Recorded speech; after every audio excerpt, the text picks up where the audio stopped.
안녕하세요. 스파이니 슈입니다. 지난 시간에 멋진 할머니가 되기 위해 뜨개질에 도전해봤다고 했었는데요. 이번 시간에는 멋진 할머니 되기 두 번째 미션, 베이킹에 도전한 이야기를 해보려고 합니다.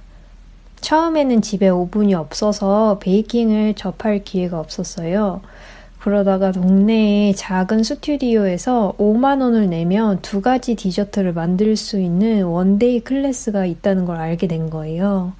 그래서 신청을 해서 처음으로 제 손으로 비스코티랑 초코 쿠키를 만들었고 그게 굉장히 맛있었어요. 그때부터 비스코티를 좋아하게 된 것 같아요. 근데 원데이 클래스에서 아쉬웠던 거는 선생님이 계량을 이미 다 해놓고 저는 재료를 섞고 모양만 만드는 것만 했어요. 오븐에 쿠키를 넣는 것도 스튜디오 안쪽에 오븐이 있어서 선생님만 안쪽에 들어가셔서 오븐에 넣었다가 빼주셨거든요. 그래서 많은 거를 보고 배우지 못해서 아쉬웠지만 선생님의 레시피와 또 정성스럽게 포장한 수제 쿠키들을 얻고 나눠줄 수 있어서 되게 좋았습니다. 그러다가 제 동생이 3만 원짜리 미니 오븐을 사줬어요. 전자레인지의 한 4분의 1에서 3분의 1 크기만한 진짜 작은 오븐이었는데 이걸 계기로 홈베이킹을 시작할 수 있었어요. 제가 진짜 추천해드리는 책인데 진짜 초심자분들은 진짜 기본 베이킹 책이라는 걸로 시작해보시면 좋을 것 같아요.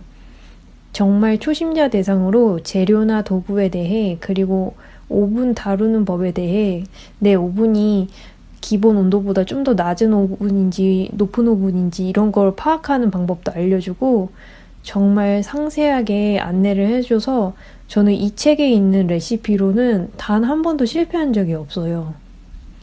뭐든 그렇겠지만 처음에는 시작하는 도구가 많이 필요하잖아요. 계량컵이나 저울, 휘핑기 같은 필수적인 도구들이 많아가지고 초기 비용은 진짜 좀 들어갔어요. 근데 밀가루나 설탕 같은 거는 오히려 저렴하고 양도 많았습니다. 휘핑기는 많이 쓸 일은 없었는데 그래도 여러분 손으로 머랭 치는 거는 진짜 장난 아니거든요. 있어서 정말 행복했어요. 휘핑기는. 아무튼 미니 오븐으로 쿠키, 마들렌, 비스코티, 머핀, 홈런볼, 계란빵, 피자, 모닝빵, 당근 케이크, 복숭아 케이크 등등 무궁무진하게 만들었어요. 그리고 사람들도 너무 좋아해줘가지고 행복했어요. 선물해주는 재미가 있었죠. 그리고 용량이 작아서 오븐이 쿠키를 구우려면은 그 조그만한 판을 수십 번 왔다 갔다 하긴 해야 했는데 그거 자체도 즐거웠고 베이킹을 하고 나면은 버터 묻은 그릇이 엄청 많이 쌓여 있거든요. 근데 그 설거지하는 것마저도 되게 즐거웠어요. 회사에서 퇴근하면 한 저녁 8시인데 8시에도 너무 재밌어가지고 베이킹하고 한 막 11시, 12시에 설거지하고 자고 막 그랬었어요. 그러다가 자격증이 따고 싶어져가지고 집 근처에 제과제빵 학원을 찾아가게 됐는데요. 주 1회 수업인데 한 주는 제빵을 하고 그 다음 한 주는 제과를 하고 이렇게 번갈아 가면서 배웠어요. 하루에 2가지 메뉴를 만들었는데 학원 오븐은 정말 커가지고 확실히 한 판, 2판 만에 엄청나게 많은 걸 구울 수가 있는 거예요. 그래서 제가 매주 학원에 갈 때마다 가족들이 너무 즐거워했어요. 가족들도 막 지인들한테 막 나눠주고 저도 친구들한테 나눠줬는데 지금 생각했을 때 인기가 가장 좋았던 거는 소보로빵이었던 것 같아요. 소보로빵 만드는 거 좀 재밌었어요. 네. 그래서 모두가 행복한 시절이었습니다. 저는 그 자격증은 필기시험은 한 번에 합격을 했는데 실기는 그 제과랑 제빵을 따로 봐야 되거든요. 근데 저는 제빵이 어렵게 느껴져서 제과 시험을 먼저 봤어요. 지금 생각하면 정확히 기억은 안 나는데 아마 제과 시험 보려면 머릿속에 레시피 20가지 정도를 외워야 되고 그 중에서 랜덤으로 메뉴가 하나가 나와요. 시험장에 가면은 재료에 계량하는 양, 뭐 몇 g인지 이런 거는 종이로 나눠주는데 레시피랑 그 오븐 온도, 뭐 휴지 시간 몇 분 이런 거는 스스로 기억을 더듬어서 주어진 시간 안에 완성을 해야 되고 설거지랑 자리 전동까지 그 시간 안에 싹 다 맞췄어야 했어요. 저는 제가 시험만 3번을 봤는데 첫 번째는 퍼프 페이스트리라고 해서 크로와상 같이 버터 여러 겹으로 부푸는 빵인데 빵이 안 부풀었어요. 그래서 떨어졌고 근데 여러분 진짜 저 크로와상 먹을 때마다 감탄하는 게 빵 결이 여러 겹인 것들은 진짜 정성이 많이 들어간 그런 디저트더라고요.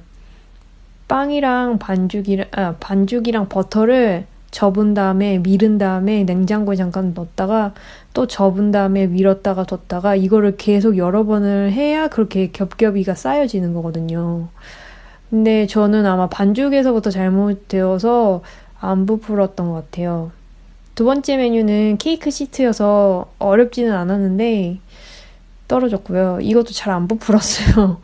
그리고 세 번째 메뉴는 호두파이인데 이번에는 진짜 자신 있었거든요. 기억도 다 잘 나고 외워간 대로 성공적으로 아주 착착착착 진행이 됐는데 마지막에 오븐이 제가 외운 온도가 있었는데 사실 온도를 막 테스트를 모르겠어요. 센스 있으신 분들은 막 미리 하실 수도 있겠지만은 시간이 없는데 오븐이 생각보다 훨씬 낮은 녀석이어서 시간이 다 돼서 꺼냈는데 안 익은 거예요. 그래서 익지 않은 상태로 제출해서 결국은 떨어졌죠. 이 시험들을 다 여름에 봤는데 진짜 그 시험장이 멀어가지고 그리고 도구도 거기서 다 주는 게 아니거든요. 그래서 필요한 도구를 바리바리 싸가지고 양손에 막 들고 지하철 타고 시험장 가가지고 더운데 그 제빵 옷이랑 모자랑 이제 머리도 이제 머리가 안 빠져나오게 잘 하고 신경 써야 될 게 진짜 많았거든요.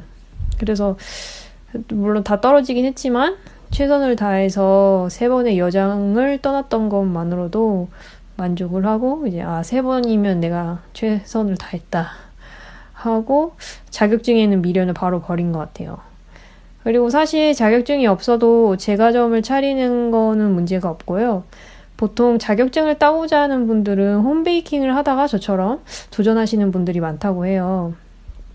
그래서 저는 자격증과 상관없이 또 베이킹을 즐기자는 마음으로 돌아갔는데 사실 베이킹이 조금 주춤했던 시기였어요. 왜냐면 제가 한참 건강이랑 다이어트에 관심이 많아졌던 시기였는데 설탕이 진짜 많이 들어가거든요.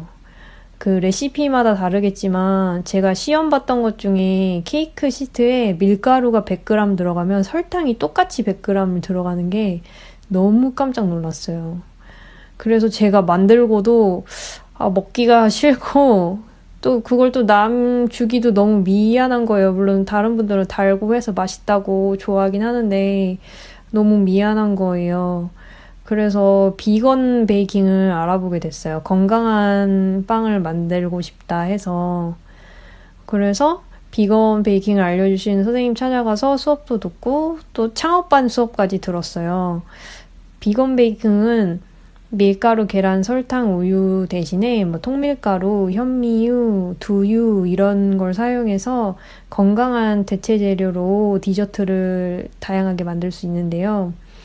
그때 디저트 가게를 좀 차리고 싶다는 마음이 들어가지고 선생님이랑 똑같은 오븐을 샀어요. 좀 대용량으로. 하지만 그 큰 오븐은 동생이 한 달에 한 번 냉동 피자를 데울까 말까 할 때 사용되고 있습니다. 비건 베이킹은 가족들하고 친구들하고 지인들한테 인기가 없었어요. 다들 디저트는 살찌는 거 알고 먹는 거고 행복하려고 먹는 건데 달지 않아서 맛이 되게 흡족하지가 않고 대놓고 맛이 없다 하는 사람도 있었고 이빨이 없어질 만큼 단 걸 달라는 사람도 있었어요. 그래서 비건 베이킹이 아직은 소수를 대상으로 판매를 할 수밖에 없구나라는 마음에 사업으로까지 이어지지 못하고 다이어트를 한다는 핑계로 베이킹도 손을 놓게 되었어요. 그래서 그 수많은 틀 진짜 많거든요. 틀을 많이 사야 되거든요. 쿠키라든가, 뭐, 마들렌이라든가, 머핀이라든가, 케이크라든가, 이게 다 틀로 굽는 건데, 그 틀하고 도구들은 이제 친구들 중에 몇몇이 취미로 베이킹을 하겠다 해서 친구들 나눠주고, 뭐, 잔뜩 사놓은 밀가루랑 그 건강한 설탕류는 카페에 하는 친구에게 헌정을 했습니다. 지금도 가끔 집에 가면은 먼지 쌓인 큰 오븐이 제가 또 오븐을 놓을 데가 없다고 엄청 큰 오븐 렉도 샀거든요. 오븐 렉이 집에 가면 있습니다. 그래서 오늘의 결론은 할머니는 손주한테 내 손으로 만든 설탕 범벅을 주고 싶지 않아 라고 결론을 내리겠습니다. 오늘도 들어주셔서 감사합니다.